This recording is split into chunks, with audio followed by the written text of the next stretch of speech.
Krishna Krishna Hare Hare, Hare Ram Ram. 13e chapitre. Brahma subtilise les jeunes pâtres et leurs veaux.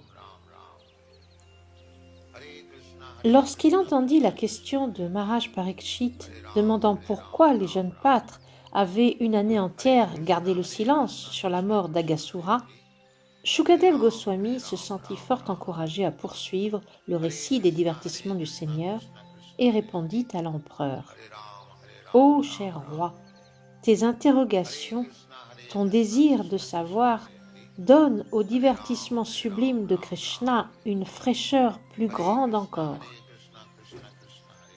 Il est dit que le bhakta, par nature, voue constamment son mental, ses énergies, ses paroles, son ouïe, à l'écoute et au chant des gloires de Krishna. Telle est la conscience de Krishna. Et pour celui qu'absorbe cette écoute et ce chant, jamais le sujet ne semble usé ou vieilli. Et c'est là que s'opposent propos spirituels et propos matériels. Ces derniers se défraîchissent. On ne les écoute pas sans éprouver assez vite un désir de changement. Au contraire, les premiers méritent la qualification de Nita Nava Navayamana, à savoir que le chant et l'écoute répétée, constant des gloires du Seigneur suprême n'entraînent jamais la lassitude, mais conservent au contraire en celui qui les pratique leur fraîcheur, faisant même qu'ils développent un désir ardent de s'y livrer toujours plus. C'est le devoir du maître spirituel que de révéler les aspects confidentiels de la spiritualité aux disciples sincères et désireux d'apprendre. Aussi, Shukadev Goswami entreprend-il d'expliquer au roi Parikshit pourquoi, de toute une année, nul n'évoqua la mise à mort d'Aghasura. À présent, écoute bien ce secret. Après qu'il eut mis à mort Aghasura et sauvé ses amis de la gueule du monstre, Shri Krishna les conduisit sur les berges de la Yamuna et leur adressa ces mots. « Mes chers amis, voilà un endroit bien agréable pour prendre notre déjeuner et jouer sur le sable doux des berges de la Yamuna. Comme les fleurs de lotus qui baignent dans les eaux sont merveilleusement épanouies, comme leur arôme se répand partout. Les chants des oiseaux et le cri des paons qu'enveloppe le murmure des feuilles s'harmonisent et répondent. Et le merveilleux paysage créé par les arbres en devient plus riche et plus beau. Demeurons donc en ces lieux pour prendre notre déjeuner, car il se fait tard et la faim nous presse. Que les veaux restent près de nous, qu'ils se désaltèrent des eaux de la Yamuna. Pendant que nous apaiserons notre faim, ils pourront brouter l'herbe tendre. » À la proposition de Krishna, tous les petits pâtres se sentirent pleins de joie et répondirent « Oui, asseyons-nous tous et prenons ici notre déjeuner. » Puis ils laissèrent les veaux brouter librement. Assis par terre, en cercle, ils commencèrent à ouvrir les sacs contenant la nourriture apportée de chez eux. Shri Krishna se tenait assis au centre du cercle. Vers lui se tournaient tous les visages. Ainsi, en mangeant, les jeunes pâtres jouissaient constamment de voir face à face le Seigneur. Krishna semblait être le cœur d'une fleur de lotus, et tous les garçons autour de lui, ses différents pétales. Ils ramassèrent ici et là fleurs, feuilles, écorces d'arbres, et dessus placèrent leurs sacs à provisions. C'est ainsi qu'ils savourèrent le déjeuner en compagnie de Krishna.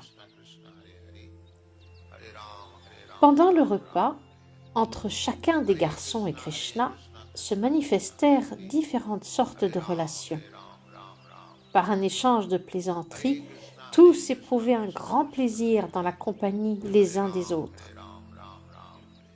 Pendant qu'il prenait ainsi avec joie son repas, Shri Krishna glissa sa flûte dans sa ceinture, son corps et sa canne dans le côté gauche de son vêtement. On voyait entre ses doigts délicats comme des pétales le morceau de gâteau fait de yaourt, de beurre, de riz et de morceaux de fruits qu'il tenait dans sa main gauche. Dieu, la personne suprême, lui qui accepte les fruits de tous les grands sacrifices, riait et plaisantait, savourant son déjeuner en la compagnie de ses amis de Vrindavan. Du haut des planètes édéniques, les dévas contemplaient la scène, et les jeunes pâtres, eux, auprès de la personne suprême, baignaient simplement dans la félicité spirituelle. Mais voilà que les veaux qui paissaient près de là pénétrèrent profondément dans la forêt, attirés par des jeunes pousses, et disparurent de la vue.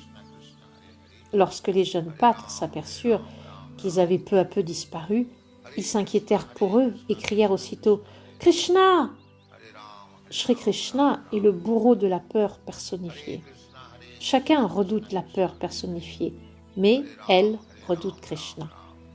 Et criant le nom de Krishna, les jeunes pâtres transcendèrent aussitôt toute crainte. De par sa grande affection pour eux, Krishna désira que ses amis ne soient pas contraints d'abandonner leur agréable repas. Ainsi, leur dit-il, « Mes amis, nul besoin pour vous d'interrompre le déjeuner. Poursuivez vos réjouissances, j'irai moi-même à la recherche des veaux. » Shri Krishna se mit donc sans attendre en quête des veaux. Dans la montagne et la forêt, il fouilla cavernes et buissons, mais en vain. On se souvient qu'à la mort d'Aghasura, comme les Devas observaient la scène avec grande surprise, Brahma, lui né de la fleur de lotus poussant du nombril de Vishnu, était aussi venu contempler l'action merveilleuse. Comment un petit garçon comme Krishna pouvait-il accomplir de tels prodiges? Brahma savait que ce petit pâtre n'était autre que Dieu, la personne suprême, mais il désira voir plus encore de ces divertissements glorieux. C'est pourquoi il entreprit de voler tous les veaux, puis les pâtres, et de les emporter au loin.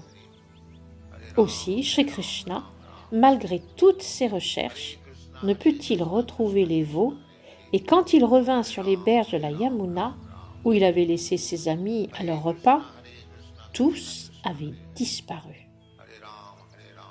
Dans sa forme de jeune pâtre, Shri Krishna, comparé à Brahma, semblait tout petit, mais demeurant toujours Dieu, la personne suprême, il n'eut aucun mal à comprendre ce qui s'était passé. Krishna pensa, Brahma a ravi au loin tous les pâtres et les veaux. Comment pourrais-je jamais retourner seul à Vrindavan?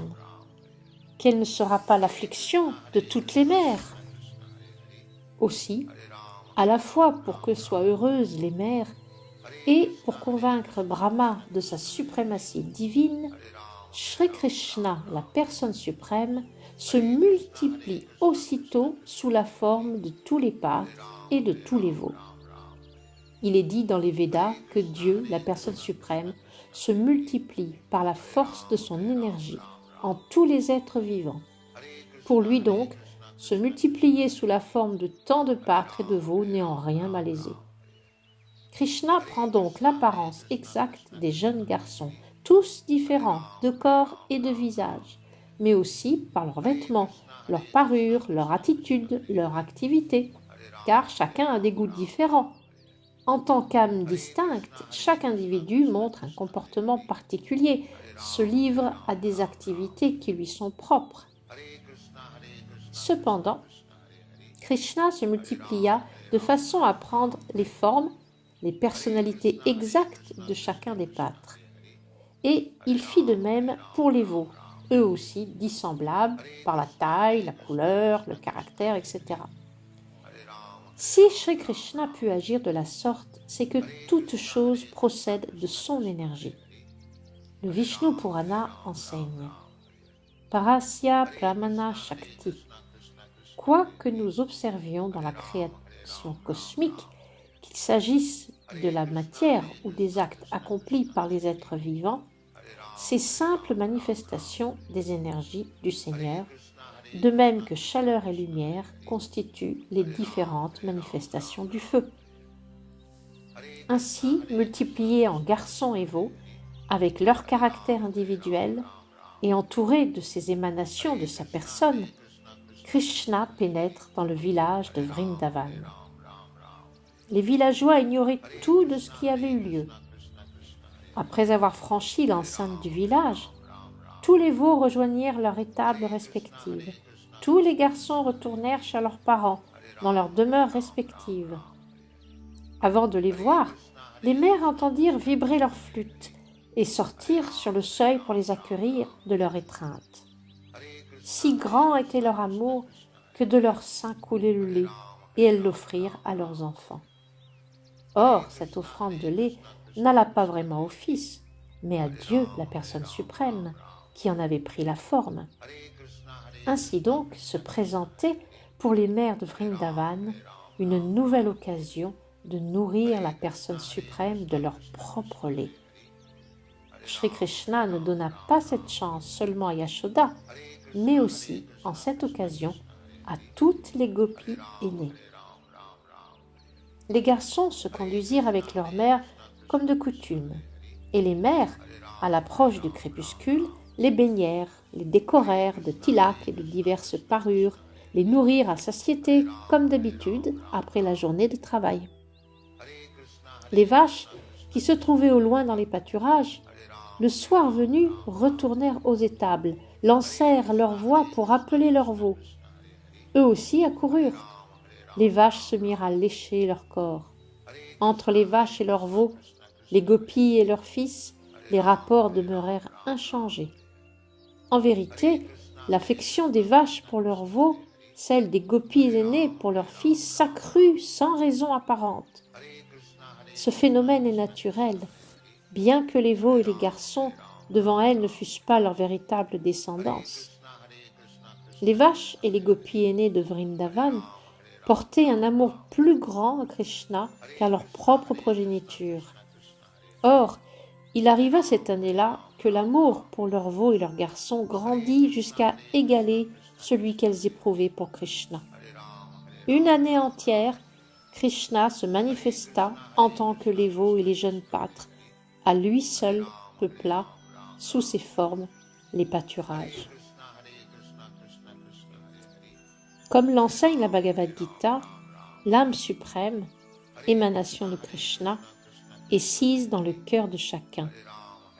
Mais, en cette occasion, pendant toute une année, au lieu de se manifester en tant que l'âme suprême dans le cœur des veaux et des pâtres, le Seigneur se multiplia pour lui-même devenir veau et pâtre. Un jour, alors que Krishna, Balaram et les jeunes pâtres gardaient les veaux dans la forêt, ils virent quelques vaches paissant au sommet de la colline Govardhan. De là, elles purent soudain apercevoir les veaux tout en bas dans la vallée. Elles se précipitèrent vers eux, dévalant la colline. Elles galopaient vers les veaux, et l'affection qu'elles leur portaient était si brûlante qu'elles n'avaient point souci du chemin rude et caillouteux. Elles gagnèrent ainsi les pâturages, s'approchèrent des veaux, le pied plein de lait, la queue en l'air. Déjà, comme elles descendaient la colline, le lait de leurs pies giclait sur la terre, tant elles avaient pour les veaux, bien qu'ils ne fussent pas les leurs, une intense affection maternelle. Les veaux qui paissaient en bas de la colline Govardhan étaient plus gros que ceux des vaches. On ne pouvait s'attendre à ce qu'ils boivent directement le lait du pie, car ils étaient satisfaits par l'herbe des pâturages. Cependant, toutes les vaches accoururent et se mirent à leur lécher le corps, et ils burent le lait des mamelles gonflées. On aurait dit qu'une grande chaîne d'affection unissait les vaches et les veaux. Lorsque les vaches dévalèrent les pentes de la colline Govardhan, les hommes qui les gardaient s'efforcèrent de les arrêter. Les vaches sont gardées par les hommes et les veaux par les jeunes garçons. Autant que possible, on éloigne les vaches des veaux afin que ces derniers ne boivent pas tout leur lait. C'est pourquoi les hommes qui gardaient les vaches sur le sommet de la colline essayèrent de les empêcher de rejoindre les veaux, mais en vain. Alors, frustrés par leur impuissance, Ils se sentirent honteux et la colère monta en eux. Ils étaient fort malheureux. Mais lorsqu'ils descendirent et virent leurs enfants prendre soin des veaux, soudain une intense affection les envahit. Chose fort surprenante. Les hommes étaient descendus désappointés, frustrés et en colère, mais aussitôt qu'ils aperçurent leurs enfants, ils sentirent leur cœur fondre d'affection. Aussitôt, colère et insatisfaction s'évanouirent. Manifestant un amour paternel envers les enfants, ils les portèrent dans leurs bras avec grande tendresse et les étreignirent. Ils respirèrent l'odeur de leurs cheveux et sentirent la joie d'être en leur compagnie. Après ces effusions, les hommes guidèrent à nouveau les vaches au sommet de la colline Govardhan. Mais tout au long du chemin, ils ne cessèrent de penser à leurs enfants et des larmes d'affection coulèrent de leurs yeux. Lorsque Balaram vit entre vaches et veaux, père et enfant, cet échange d'affection inhabituel dans son intensité et que rien ne justifiait à ce moment, il en chercha la cause. Grand était son étonnement de voir l'extrême affection que portaient à leurs propres enfants les habitants de Vrindavan, si semblable à celle qu'ils ressentaient d'ordinaire pour Krishna. Et les vaches aussi montraient autant d'amour pour les veaux que pour Krishna. Balaram conclut donc que ce prodigieux déploiement d'affection relevait du surnaturel, qu'il était dû au Deva ou à quelque homme puissant. Sinon, comment ce merveilleux changement aurait-il pu s'opérer? Il décida enfin que cette métamorphose surnaturelle ne pouvait avoir pour origine que Krishna, qu'il tenait pour Dieu, la personne suprême, digne de son adoration. En lui-même, il pensait « Tout cela n'est qu'un arrangement de Krishna, et pas même moi ne pourrais freiner ses pouvoirs surnaturels. » Balaram avait compris que tous les veaux, tous les jeunes garçons n'étaient autres que des émanations de Krishna. Il pria Krishna de l'éclairer. « Ô cher Krishna, j'ai d'abord pensé que tous ces veaux et ces jeunes pâtres étaient soit des grands sages et saints, soit des dévas, mais il me semble à présent qu'il s'agit en fait d'émanations de ta personne. Tous ne sont nul autre que toi. C'est toi-même qui joues le rôle des veaux et des garçons. Explique-moi ce mystère. Où sont donc passés les autres veaux et garçons? Pourquoi t'es-tu multiplié en tant que tous? Et la bonté de m'en dire la raison. » À cette requête, Krishna répond en exposant brièvement les faits véritables.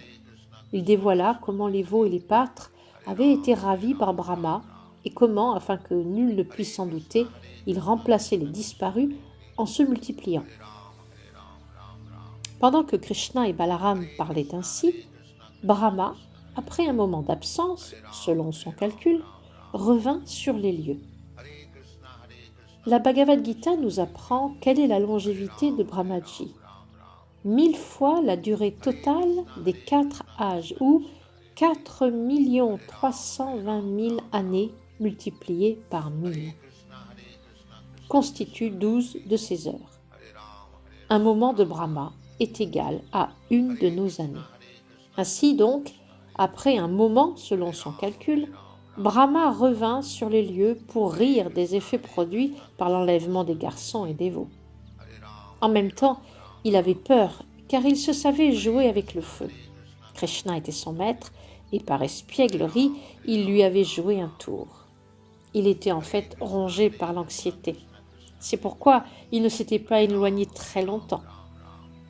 Revenant donc après un court moment, il vit tous les garçons et les veaux jouer avec Krishna, exactement comme la première fois. Et pourtant, nul doute, il les avait bien enlevés, puis endormis au moyen de ses pouvoirs surnaturels. Brahma s'absorba dans ses pensées. « J'ai bien ravi tous les garçons et tous les veaux, et je sais parfaitement qu'ils dorment encore. Comment se peut-il qu'un groupe identique de garçons et de veaux joue maintenant avec Krishna? Échapperait-il à l'influence de mes pouvoirs surnaturels? ont-ils pendant une année entière partagé les jeux de Krishna? Brahma essayait de comprendre qui ils étaient et comment ils pouvaient échapper à l'influence de ses pouvoirs, mais aucune réponse ne se présentait à son esprit. En d'autres termes, il devint lui-même la proie de ses propres pouvoirs surnaturels. Ses pouvoirs devenaient comme de la neige dans les ténèbres ou un verre luisant dans la lumière du jour. Au soleil, la neige entassée au sommet d'une colline ou sur le sol peut briller d'un certain éclat, et dans l'obscurité de la nuit, le verre luisant peut manifester à un certain degré le pouvoir de luire. Mais de nuit, la neige n'a nul éclat d'argent, et de jour, le verre luisant nul pouvoir d'éclairer. Ainsi, lorsque les pouvoirs surnaturels de Brahma se trouvèrent en présence de ceux de Krishna, ils devinrent insignifiants, comme de la neige la nuit ou un verre luisant le jour. Lorsqu'un homme doté de quelque peu de pouvoir surnaturel désire en faire montre devant un autre plus puissant, il ne manifeste que sa faiblesse. Même un aussi grand personnage que Brahma devint ridicule lorsqu'il voulut faire étalage de ses pouvoirs en la présence de Krishna. C'est pourquoi il se sentit confus quant à leur nature. Afin de convaincre Brahma que ces veaux et ces garçons n'étaient pas les initiaux, Krishna, de toutes ces formes qu'il avait empruntées, se changea en autant de Vishnu. Ainsi, les jeunes pâtres et les veaux, depuis un an, se trouvaient vraiment dans un état de sommeil sous l'influence de Brahma, mais leurs substituts, que voyait à présent ce dernier, étaient tous des émanations directes de Krishna ou Vishnu. Vishnu émane de Krishna. Ce sont des formes de Vishnu qui apparurent devant Brahma. Toutes étaient de teinte bleutée et vêtues d'habits jaunes, toutes dotées de 4 bras portant la masse, le disque, la fleur de lotus et la conque. Leurs têtes étaient parées de perles, de pendants d'oreilles et de guirlandes de fleurs merveilleuses, coiffées de casques dorés étincelants de joyaux. Sur leur poitrine, on voyait la marque de Srivatsa. Des bracelets et autres bijoux décoraient leurs bras. Leurs cous étaient lisses comme la conque, leurs jambes ornées de grelots, leur taille de clochettes d'or et leurs doigts de bagues serties de pierres précieuses. Brahma vit également que sur le corps de Sri Vishnu, partout, de ses pieds pareils au lotus, en haut de sa tête, étaient lancés en pluie des bourgeons frais de Tulasi. Un autre caractère important de ces formes de Vishnu est qu'elles semblaient toutes merveilleusement belles, belles d'une beauté toute spirituelle. Leur sourire rappelait la radiance de la lune et leur regard les premiers rayons du soleil. Par ce simple regard, elles se dévoilaient comme la source de la création et du maintien de l'ignorance et de la passion. Vishnu représente la vertu, Brahma la passion et Shiva l'ignorance. Mais en tant que celui qui maintient toute chose dans la création cosmique, Vishnu est aussi celui qui crée et maintient Brahma et Shiva. Après que se soit ainsi manifesté Sri Vishnu, Brahma vit que nombre d'autres Brahmas, nombre de Shiva et Deva, et que même les êtres insignifiants, tels les fourmis, que le moindre brin d'air, bref, tous les êtres, mobiles et immobiles, dansaient autour de Sri Vishnu. Leur danse s'accomplissait au son de musiques diverses, et tous vouaient leur adoration à Sri Vishnu. Brahma réalisa que toutes ces formes de Vishnu étaient complètes, qu'elles possédaient aussi bien la perfection du nom d'anima, par quoi l'on peut devenir aussi petit que l'atome, que celle par quoi l'on peut prendre des dimensions aussi infinies que la création cosmique. Tous les pouvoirs surnaturels de Brahma, de Shiva, de tous les Devas et les 24 éléments de la nature matérielle se trouvaient entièrement représentés dans la personne de Vishnu. Sous l'influence de Sri Vishnu, tout pouvoir surnaturel à lui subordonné était engagé dans son adoration. Tous lui vouaient leur culte, le temps, l'espace, l'entière création cosmique, le pouvoir d'amélioration, le désir, les actes et les trois gunas. Brahma réalisa également que Shri Vishnu est la source de toute vérité, de tout savoir et de toute félicité, la combinaison des trois aspects de l'absolu, l'éternité, le savoir et la félicité. Il le vit aussi comme l'objet de l'adoration des adeptes des Upanishads. Brahma réalisa encore que toutes les différentes formes de garçons et de veaux changées en des formes de Vishnu n'avaient pas été métamorphosées par la force d'un pouvoir du genre de celui dont peut faire montre un yogi ou un deva. Les veaux et les garçons, changés en Vishnumurti ou forme de Vishnu, n'étaient pas des manifestations de la Vishnumaya ou l'énergie de Vishnu, mais bien Vishnu en personne. On comparera respectivement Vishnu et la Vishnumaya au feu et à la chaleur. La chaleur est un attribut du feu, mais non le feu en soi. Les formes de Vishnu manifestées devant Brahma ne sont pas comparables à la chaleur, mais plutôt au feu. Toutes étaient en vérité Vishnu lui-même. Prenons un autre exemple. Le soleil peut se refléter dans l'eau de nombreux bassins, mais tous les reflets dans tous les bassins ne sont pas le vrai soleil. Bien qu'ils aient l'apparence du soleil, ils ne prodiguent pas vraiment de chaleur ou de lumière. Les formes que Krishna assuma, quant à elles, étaient chacune Vishnu lui-même, dans toute la plénitude de ses qualités.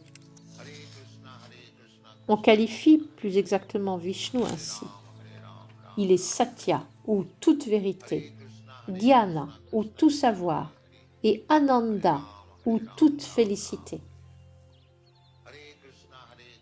Les formes personnelles, spirituelles et absolues du Seigneur suprême sont à tel point sublimes que les adeptes impersonnalistes des Upanishads se trouvent dans l'incapacité d'atteindre le degré de connaissance requis pour leur entendement.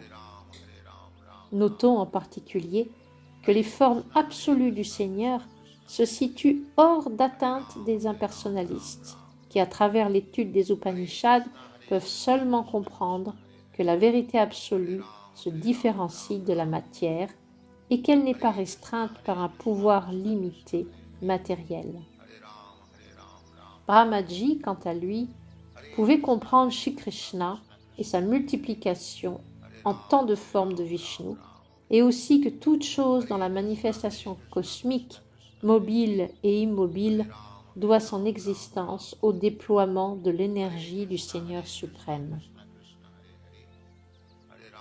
Lorsque Brahma se trouva ainsi frustré du fait de ses pouvoirs restreints, lorsqu'il prit conscience des limites de ses actes enfermés dans le cadre des 11 sens, il put pour le moins réaliser que lui aussi n'était qu'une création de l'énergie matérielle, un simple pantin.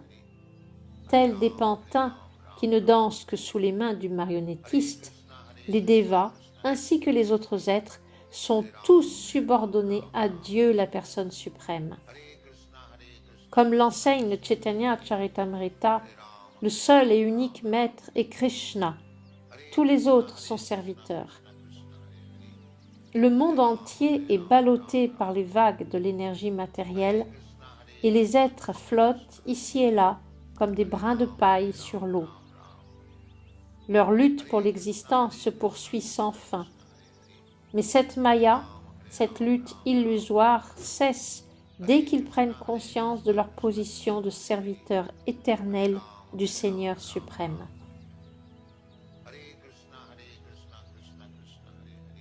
Brahmaji, maître à tout égard de la déesse du savoir, lui que l'on tient pour la plus haute autorité en matière de connaissances védiques, se trouvait perplexe.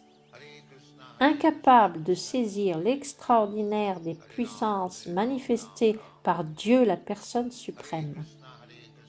Nul dans l'univers matériel, pas même un grand personnage comme Brahma, ne peut comprendre l'infini les pouvoirs surnaturels du Seigneur suprême.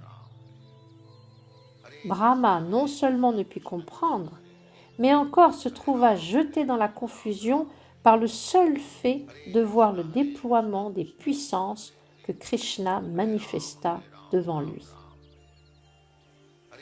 Krishna fut pris de compassion devant l'incapacité de Brahma de saisir ne fût-ce que la manière dont il déployait la puissance de Vishnu en se changeant en veau et jeune pâtre.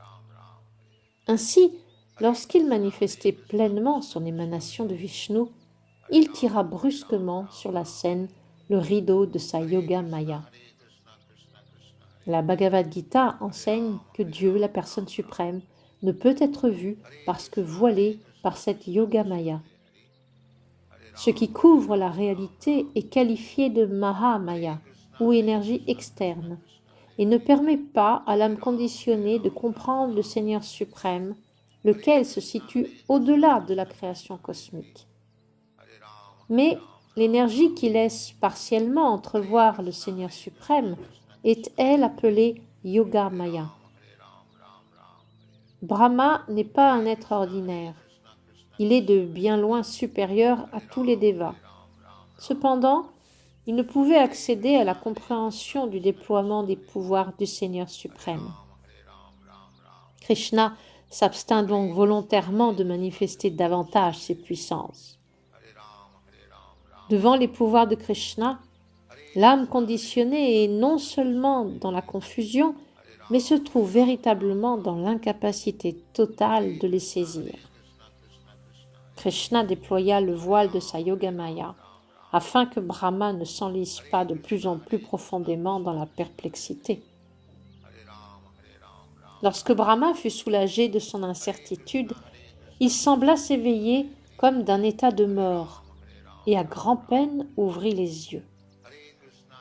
Il put alors contempler l'éternelle création cosmique avec la vision d'un être ordinaire. Il aperçut tout autour de lui, peuplé d'arbres, le merveilleux paysage de Vrindavan, source même d'existence pour tous les êtres vivants. Il fut capable d'apprécier la terre de Vrindavan, toute spirituelle, où tous les êtres transcendent la commune nature. Au cœur de la forêt de Vrindavan, même les animaux féroces comme les tigres vivent en paix dans la compagnie des cerfs et des humains. Brahma put prendre conscience que de par la simple présence de Dieu, la personne suprême, la terre de Vrindavan dépasse tout autre lieu et que là n'existe ni concupiscence ni avidité.